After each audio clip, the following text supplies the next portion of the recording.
everybody. I'm Rabbi Jill Hammer, and welcome to the Mystics Room, where we have interesting conversations with contemporary mystics, priestesses, and all around exciting spiritual practitioners. And today we have the pleasure of getting to talk with Kohenet Ketzirah Lesser, who I've known for a long time as the Wired Witch. And it's really a pleasure to get to talk to you today, Ketzirah. Thank you for being here. Thanks for having me, Ela. Yeah. So, just to introduce you a little bit to our listeners, Ketzirah Lesser is an ordained Kohenet, or Jewish priestess, who creates magical Judaica art and ceremonies inspired by Jewish history and traditions. Her creations range from amulets and shrines, of which I own several, to Haggadot, to AI art based on Yiddish folklore. And I'm excited to get to talk to you about your new tarot deck, your various artworks of Jewish mythical creatures. But why don't we start with what does being a 21st century priestess and Jewitch mean to you? Oh, we're going to start with just the big questions. Okay, great. Fantastic. Let's do this. What does that mean to me? So they're connected, but they're not necessarily the same to me, right? At least to me, someone can be a witch or a Jewitch and not be a priestess. Like those are to me different things. The priestess side of it to me is about being of service and knowing who you serve, whether it's deity, like understanding what the rooting of your service is, and really engaging from a space of service in some way. And then the Jewish side for me is very much about engaging in practices both that we think we have lost and also ones that we have forgotten from the future. Right? It's not just about reclaiming practices of our grandmothers, our grandparents, whatever it was, our great grandparents, but there's also about living into a future version of magical life. And actually, I forget who you said the quote was from, but I loved it, which is magic is being alive in a living world. I love that. It's like the simplest version I can imagine of it, and very much that for me too.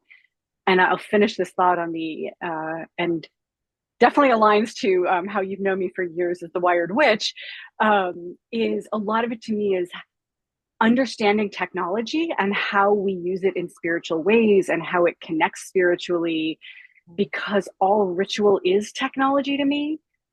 And so the computers only add a new element and a new way of engaging with it. So I love, as you know, to work with technology and digital things as part of my magic, my spiritual practice, and my priestessing. So let me ask you a few questions about that. First, I'll say that quote is from David Abram. Magic is the experience of being alive in a living world. Also a big favorite of mine. There are a lot of different terms for Jewish spiritual leaders, who are reclaiming things. So tell me what you particularly like or value about the terms Kohenet or priestess and witch. I'd love to hear a little more about that. Why those terms for what you do? Why those terms? Well, one, I earned the title Kohenet, and I'm still very proud of that. And it's been such a big part of my life since 2006.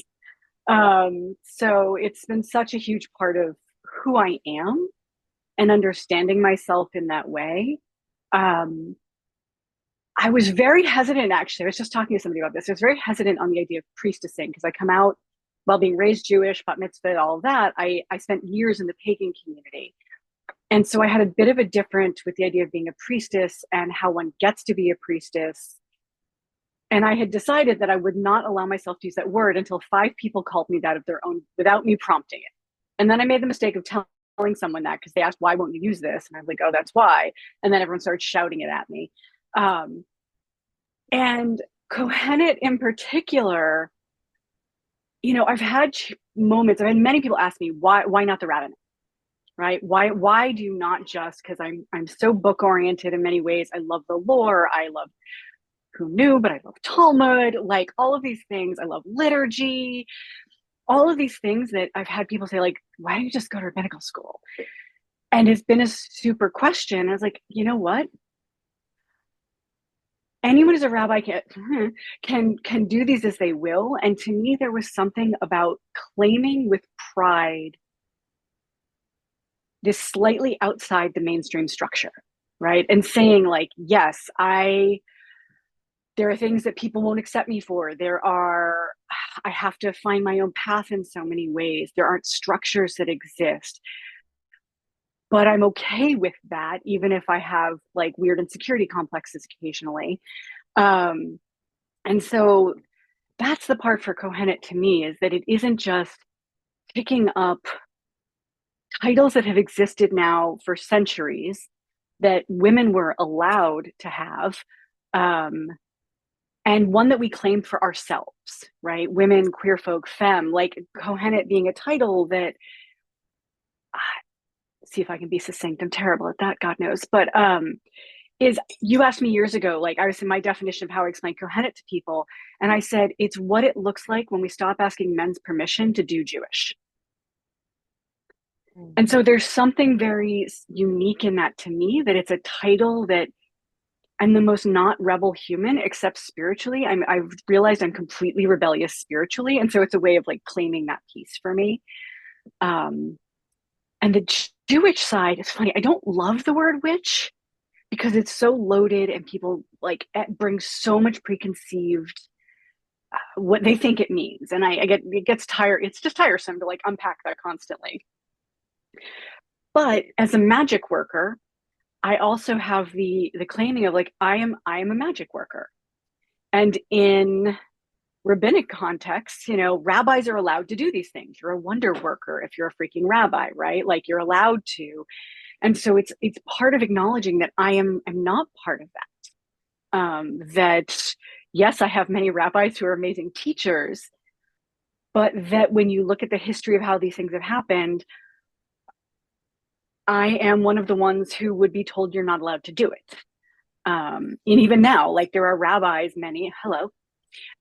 people will look at my rabbinic teachers who are also powerful witches themselves and assume that they are more competent as a witch because they're a rabbi.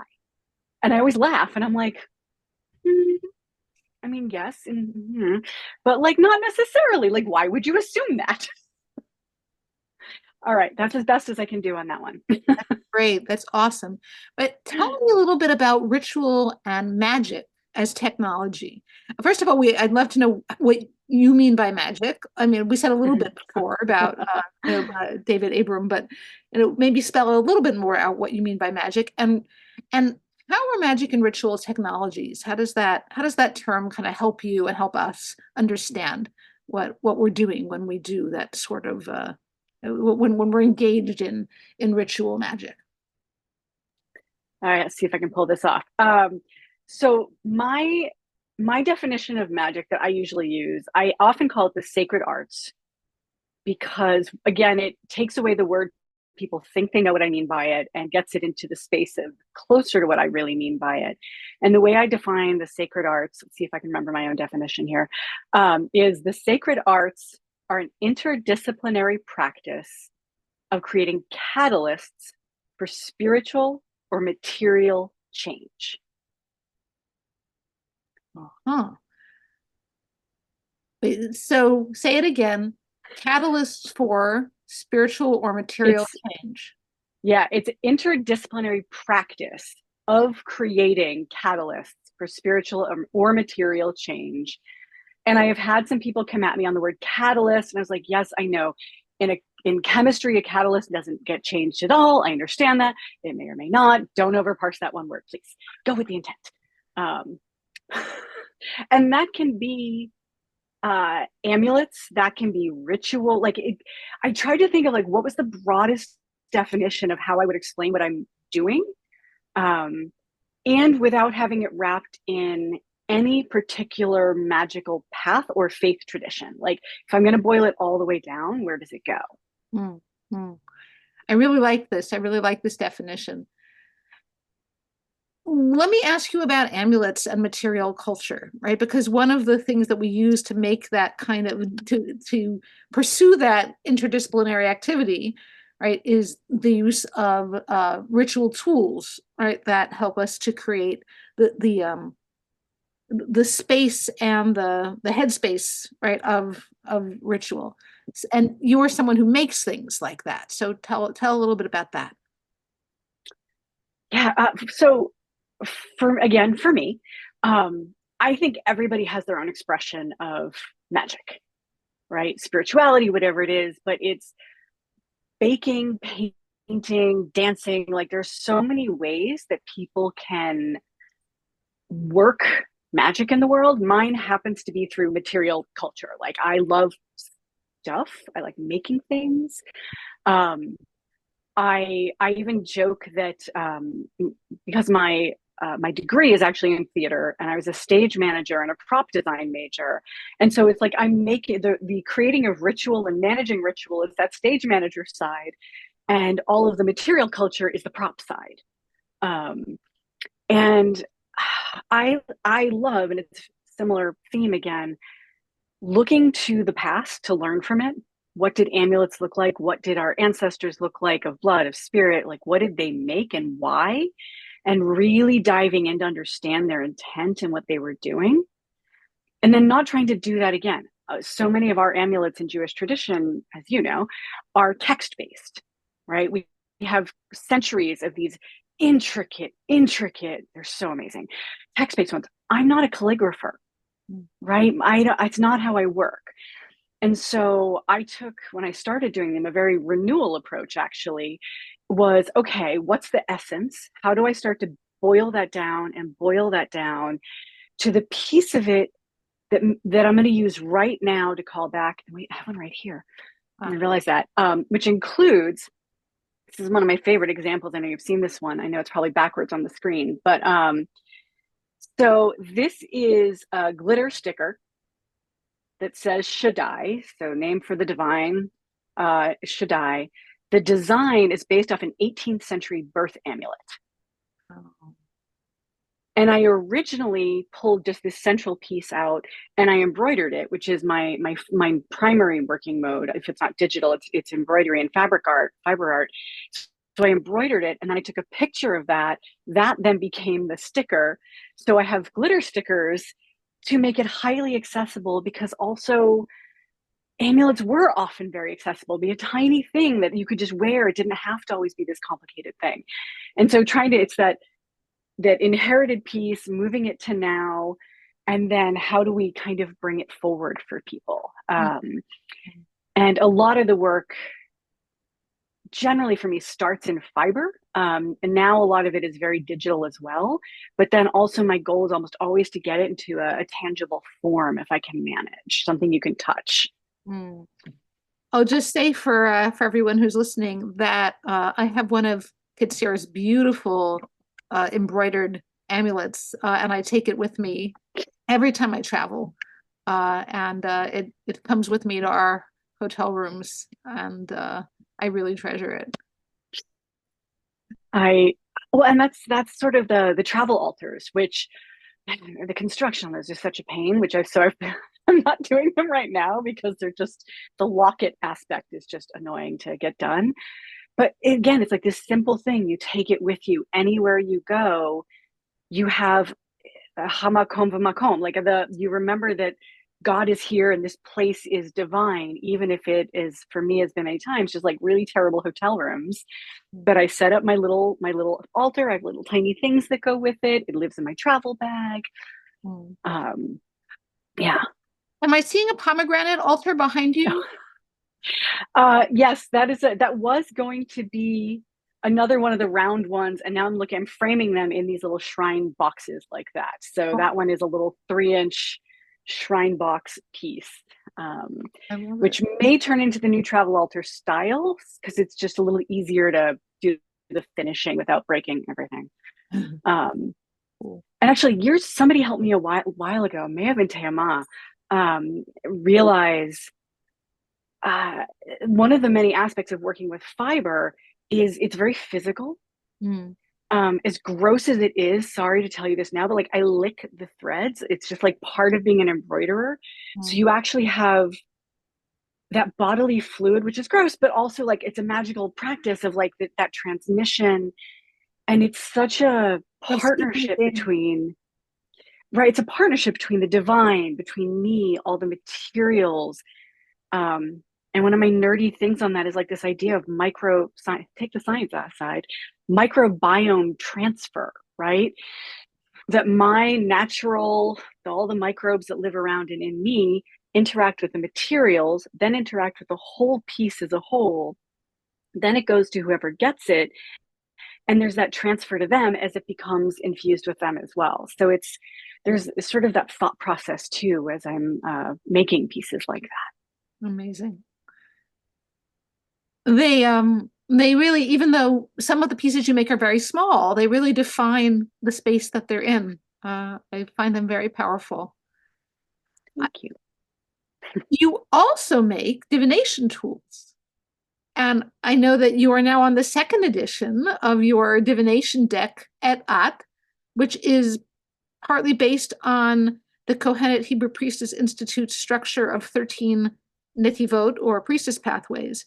Do you want to say something about that or maybe show us? I mean, of course. Yes, as the second edition, it is absolutely been a labor of love. What? I have one right here. Oh. Yay. And yeah, it's so I took the deck actually started when you were launching the book, The Hebrew Priestess. And I happened to have some time right then. So I was helping with, as you know, but for other folks, I was helping with doing promotion around it, making all these images. And as I started pulling these images together with a quote and something to inspire with it, I started seeing a deck. And then I've never been so happy to be told no in my life. When I said, "Hey, should we do this?" And you're like, "No, you should do this." And I was like, "Oh." And you and Teama and Bachemesh, like everybody was like, "Yeah, that's yours. Like, do your thing." You all saw it many times during the development process. I think there was one card you asked me to change, which was totally fine. I love where it landed.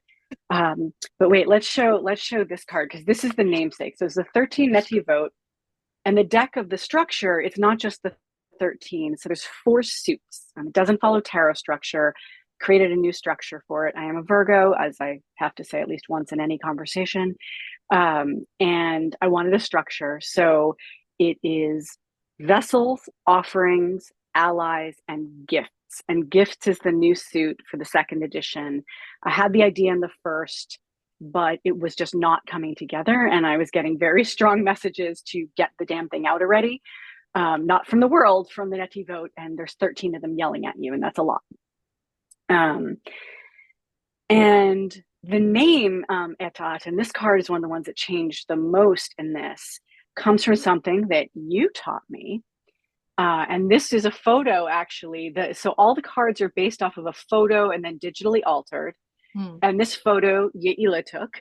I was there that night when it took. And one of the amazing things is those streaks, I've enhanced them, but they showed up in the sky like that. The alphabet was not there visually, but that channel was left for me to place the Hebrew alphabet all the way down.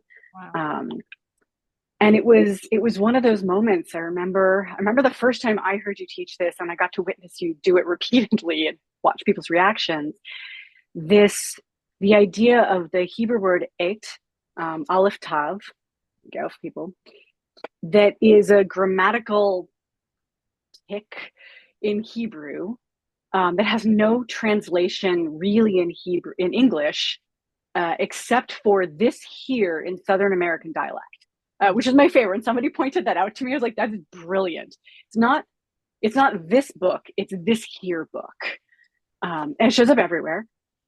And as you taught us, and is from the Zohar and a few other places, it is thought to be or taught to be the Shekhinah hiding in plain sight in every sentence, basically ever spoken or written, including the first sentence of the Torah. Like, it's there. And then I don't think you ever did this, but one day I suddenly was like, oh my God, that's At. That's you feminine in Hebrew. So not only is it like the there-ness manifest Shekhinah, but also the same exact letters get you as in Brucha At Shekhinah. And that was complete mind explosion moment for me. So that was sort of how I ended up with the idea of calling it At, and this card being a big piece of it. And then the gift of you letting me use this photo because it was amazing. And then this is, oh, hey, it isn't. That's great. That helps. So yeah, real quickly, each of the Netivot appear 4 times in the deck, in once in each suit. And in the vessels, they appear in human form. So that is the Na'ara, the maiden, the offering, and then they have an offering, which is a tool of spiritual practice, something you're putting back into the world. You have the ally, which is pretty much what you think an ally is, and they are plants, animals, or places. And then the gifts, which is the new one, those are connected to the Musar soul traits. Each one is actually a midah. They're all midot from a 13 soul trait cycle that I work. Right. Can you just define midah for the folks at home? Yeah. So one of my really foundational practices for the last few years, probably more than a few now, but I'll say a few, has been the practice of Musar, which is about 1,000-year-old Jewish spiritual practice. I describe it as learning to behave like a decent human being. It's really about behavior and letting behavior drive what's going on inside. But the most important thing is you do the thing, not just feel the thing. And so the idea is that we have all of these soul traits. There's a million different versions of what that looks like. And those are, to me, divine gifts, and you cultivate them and then you learn to work them in balance. It's not about Zen where you're sort of removing, well, old versions are, but the way I work it is you're really learning to have it in balance and to know when to access them, when to not, and to not let them control you. Hopefully it's a decent midah. Soul trait. Thank you. And so they also appear in your deck. Mm-hmm. Yeah, each of, I think it was during 2019, 2020, somewhere in there, a little before, probably 2018, 2019, I had started working on aligning soul traits to Netivot. And you had done some foundational work and you're like, wait, I'm going to send you these, have fun, do your thing with that. And then in 2020, I opened up like a public practice because we all needed a lot, and invited a whole bunch of amazing folks to contribute. Said, here's the cycle I came up with of the wheel of the year and where each of the soul traits go and which netivah they align with. And I've been working that same cycle ever since. And I have lots of people who do it with me now. And it's really fun because we keep coming back around, and you think it gets boring, but it never does. Because you're like, oh, it's back. I don't want to do that this year. Oh, I don't want this one. This is hard. I wonder, could you maybe show us like a sample spread? Like, could you pull 3 cards for us just so that we can see a little bit what it would be like to use your deck? Yes. I can run over here. And Because see, I should have thought of that. There it is. I think that your deck is different from other divination decks that people may have worked with, and I would love to give people an idea of what it feels like. Yeah, okay. So this one is at least shuffled, which is good. This is the one I actually work with. So shuffle, a little more shuffling. Okay, so simple 3-card. Let's do my friend Angela's the shit spread. What is this shit? How did I get into this shit? How do I get out of this shit? All right, there's 1, there's 2, and there's 3. Are you shuffled? What do we do? You are. That's really funny. This is a different deck than the one I just pulled up. And two of the same cards just appeared. So that's interesting. Ah, That was a different deck, physical one. Okay, so we have, let's do it. And I'll go here and I'll hold these up and then we're going to do, I don't have the extra camera set up today. Okay, so we have 3. yeah. So this one is the, what is this shit? Mm. We're going to go for that. Hopefully you warn people, I swear. So this one is we're back to the Na'ara again. We have the maiden, which is what I held up a minute ago. And this is the ally of the maiden. Mm. And what is this is interesting because it's springtime. This is the card of Nisan also, right? It's springtime. It's Nisan. I'm honestly going to read this literally and be like, it's pollen, y'all. I live in the mid-Atlantic and there's flowers and it's spring. And what is this? It's the pollinating. Uh, There's a lot of ways to read it, obviously, when you start diving in, but this one I'm starting with the interesting is, what is it telling me about my relationships to those who support me or who I'm seeking support from or where I might need support? What am I looking at there because it's an ally? Okay, and then we have, so the second card in the middle is, how did I get into this? The Mechanenet, which is the morning woman. wow. And we have a gift. Whenever you see a really prominent hand, that's a gift. That's a soul trait. And this is the gift of honor. And so it's definitely making me wonder if, how did I get into this?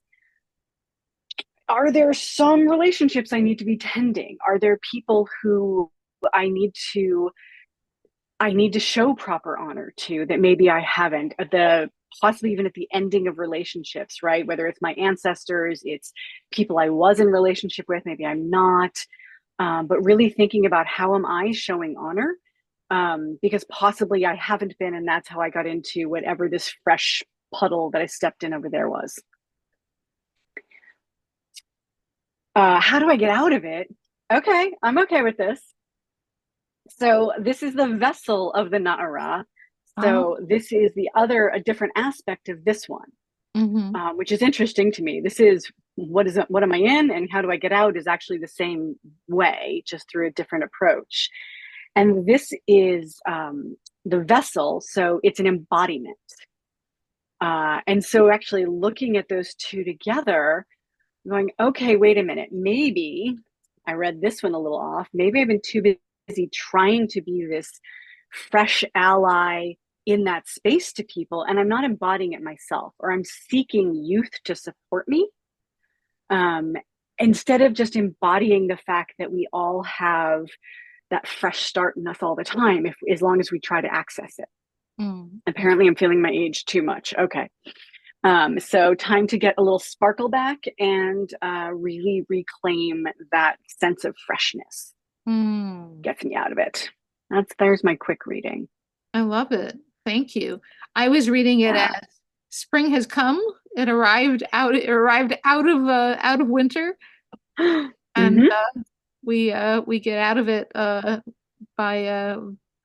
we get out of it through the season that is to come. I love it. Ketzirah, your deck is so there you go.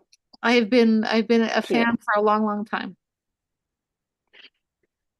It has been a pleasure. I really didn't think it would take the 3 years. I thought it'd be 6 months to the second edition. It turned into 3 years. Not that a few things didn't happen in there, 2020 and on, but yeah, it's been amazing to be able to work this and to have the lovely reception that it's had. It's always scary to put something out like this because you just don't know how anybody else is going to receive it. I'm sure that you get a lot of interesting feedback from people who are using it.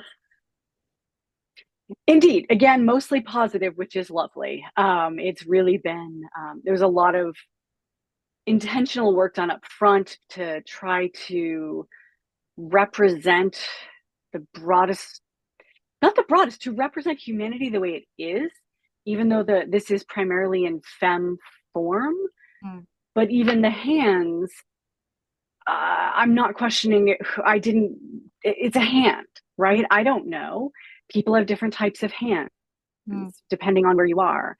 And regardless of gender, sex, any of these things assigned at birth, sex, like we all can access the divine femme, right? Like that is something that has nothing to do with your body itself, right? And who you are on this earth. It's just a part of existence that we all have access to. Yes. So one of the ways maybe we get access to that is through the natural world.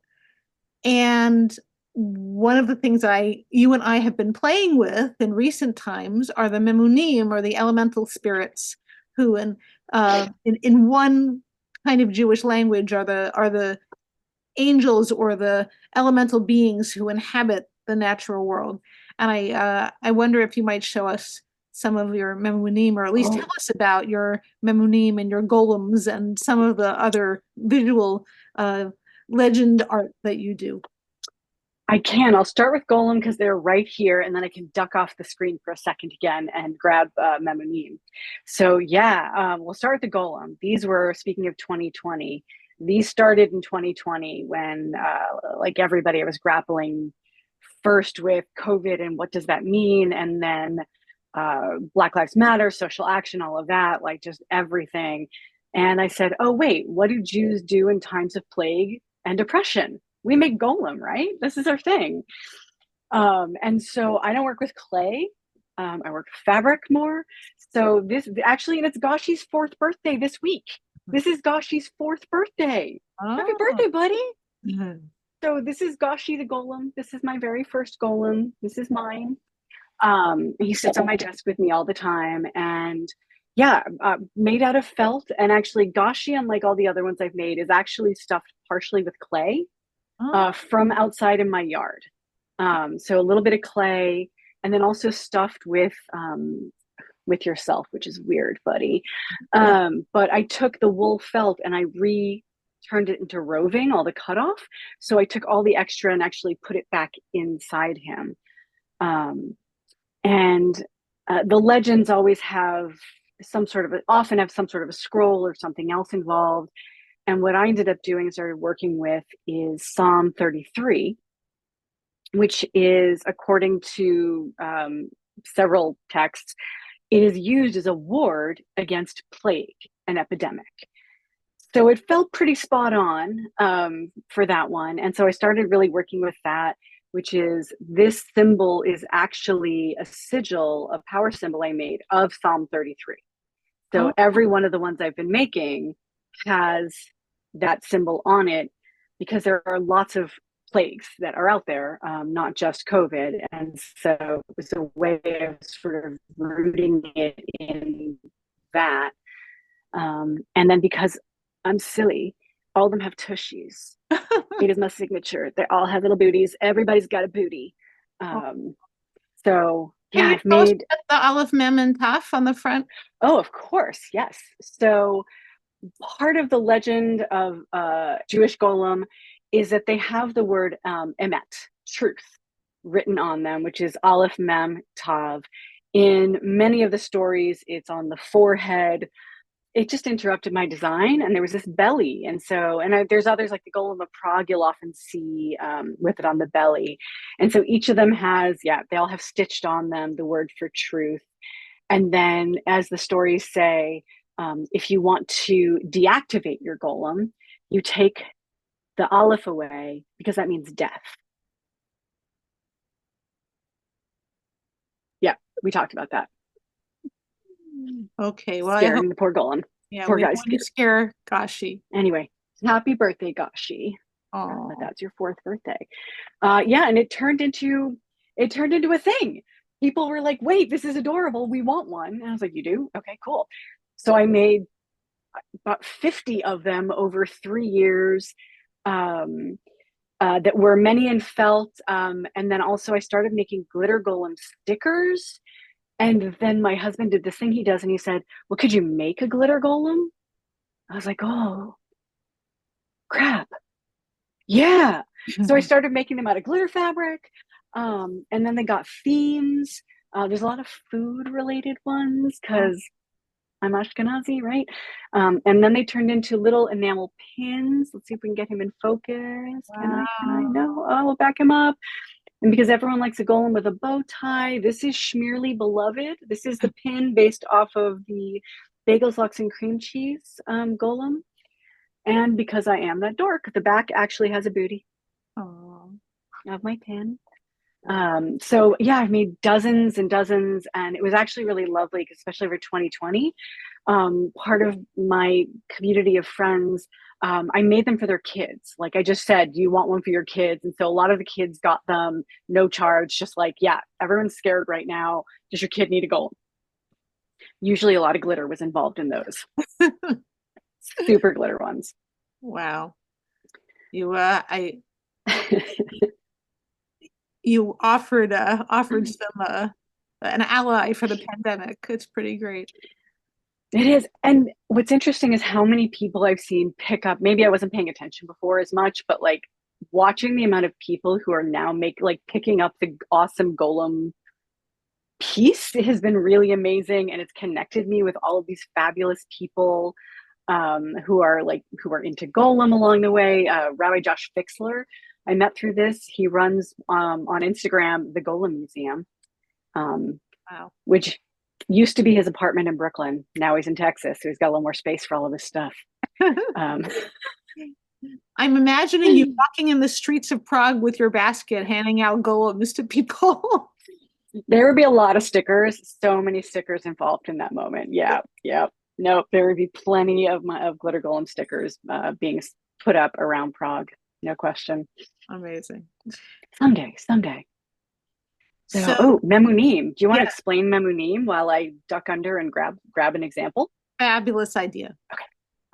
So as folks who might have taken my field guide to the Jewish Otherworld class might know, Memunim means appointed ones, and it's a word for angels, or in some ways of thinking about it, elemental spirits who are somewhere between angels and demons, who watch over the entities of this world. So they watch over trees, and they watch over blades of grass, and they watch over stones. And every created entity in the world has a memuneh, an appointed entity who watches over it. And there are, according to a medieval commentary called Sefer Hasidim, the earth has memunim, has spirits, and the water has spirits, and the air has spirits of this kind. And in fact, if you build a new house, you have to, and it's on the site of an old house, you have to put the windows and doors in the same place, because otherwise the memunim and the angels and the demons will all get lost, and they won't be able to find the door, and they'll be mad at you. So I was always particularly charmed by that legend. So I have been teaching about the memunim, and of course, Ketzirah, who is always interested in magical beings, decided to create some. Being alive in a living world, it's way more fun this way. Exactly. So yeah, everything I make now is cute. So there are people who think they're like, I make adorable golem, like all of my things involve cuteness apparently. So yes, this is an easier way to do this. So I have done 4 so far, with several others possibly coming. And they are stickers, but because memunim are not well known, they all come with their little collectible trading cards. And on the back, it explains what memunim are. And so when I started thinking about, this will be easier to hold up this one. So this was actually the first one I did. This is Dewdrop. I love it. And I started thinking about, well, okay, there's almost nothing about what they look like. And I was like, okay, I need them. They're like little cute. Just kept seeing little tiny like adorable bipedal mostly creatures running about, because they have work to do. They're busy. There's stuff. They got a mission. They're appointed to something. I was like, oh, how would we signify that? So all of them, they all wear these little aprons so far, and they all have a little scroll. It's a little scroll. It's a little hard to zoom there, but it's a little scroll. And it has an indication. It doesn't tell you what their mission is, the specific, but it has whatever the Hebrew word that represents them is. So this one says tal, do. Mm. Um, and then I will show you the one that made my husband straight up snort laugh. Mm. Where'd you go? Here it was. He was not entirely impressed until I held this one up, and then he laughed. This is Bumblebee. Aw.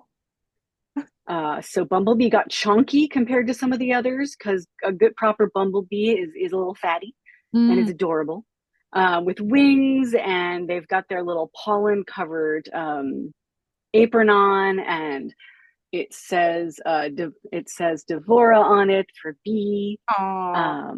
and they have their little top and little antennae, Mm.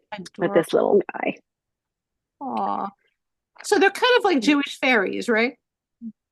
I do that. They're, yeah, Jewish Fey realm, elemental Fey realm. Each of them has its own little purpose. It's something it's doing. Somebody did make a Fraggle Rock reference to me about them, which I totally accept. That it reminded, if anyone remembers the Muppet show, the Fraggle Rock doozers, that they're the doozers, they're the little workers of the world. It's like, yeah, that's about right. That's fair, especially in how I ended up designing them. Um, yeah, they've just been super fun, and like pomegranate I had to do because I have a Aw. pomegranate, another little chonker. They're really like getting rounder and rounder. It's adorable. But I trying love to the figure out different pomegranate hat. poses, a little bit of a hat they've got going on. And then there is, let's see, oh, Moonbeam. Moonbeam was the second one. Moonbeam is super fun because, this is the fun of modern technology. Moonbeam glows in the dark. Aw. So you get just a tiny bit of moonlight coming through in the dark when you went with Moonbeam, which is super fun. I have been having, honestly, a hoot making these and figuring out which one might be next, and definitely a blast because they're just so darn cute. They make me happy. I think I make these for me and then hope somebody else wants them. Oh, well, I know other people do want them. I was thinking that there should be a holiday for the Memonim. Oh, there is. There is Tu B'Shvat. Uh-huh. Because right, There's a whole text on that. Priya Tadar has all of that in there. that's So right, that the it Memonim is. of the trees and the fruit are get celebrated on Tu B'Shvat. That's right. It That is. is, It is their holiday. that's I awesome. actually included that this year. Yeah, so I've been doing lots of these and little magical creatures everywhere. Um, this is all right. The most Ashkenazi thing ever. This is not the final design because I realized once it came in that didn't quite get what I wanted. So I'm now just giving these to people. It's an emotional support pickle.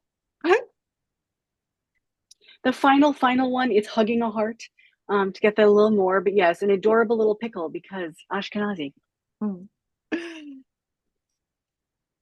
Yes, pickles are very important. So, Ketzirah, we're going to wind our way to a close. Is there anything that you would like to share? First of all, thank you for sharing your amazing work, your beautiful deck, and your really fun contemporary remakes of Jewish legends and myths, and your gorgeous altars. It's really inspiring to, over the years that I have known you, to see the way that you work with material culture, to create things that are beautiful and fun and meaningful. Is there anything else that you would like to tell us? Anything that we forgot to talk about?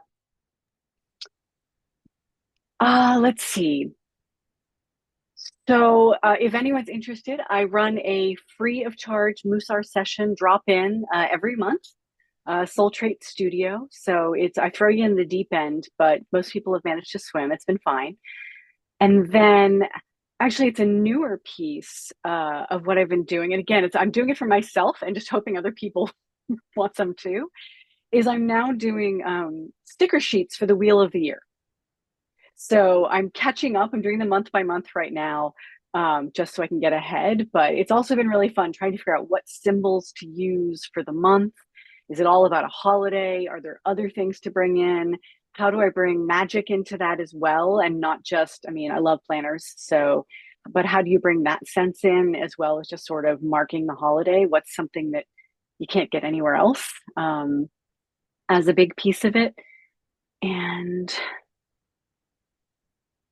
yeah, it's a bunch of new shrines and things coming out soon, and I think that's probably about it right now. Probably something I should have said, but I'm not thinking of it. And where can we find you? Thank you for asking. So you can find me at devotage.com. I can't spell it loud. devotaj.com. There we go. Also, of course, on Instagram, I do earn my title of Wired Witch. I'm on everything. If you want to watch me just do stupid things at TikTok, sure, enjoy under Devotage. Substack.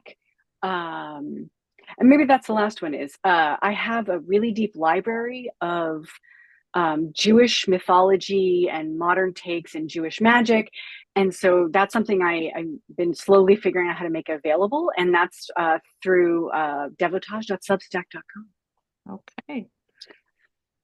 Thank you very much for making the time to talk to me. It has been so fun to get to, to get to explore all this with you as we have, I've been getting to share in your work and learn about it for so many years. And it's really great to talk with you about it. Thank you, Ketzirah.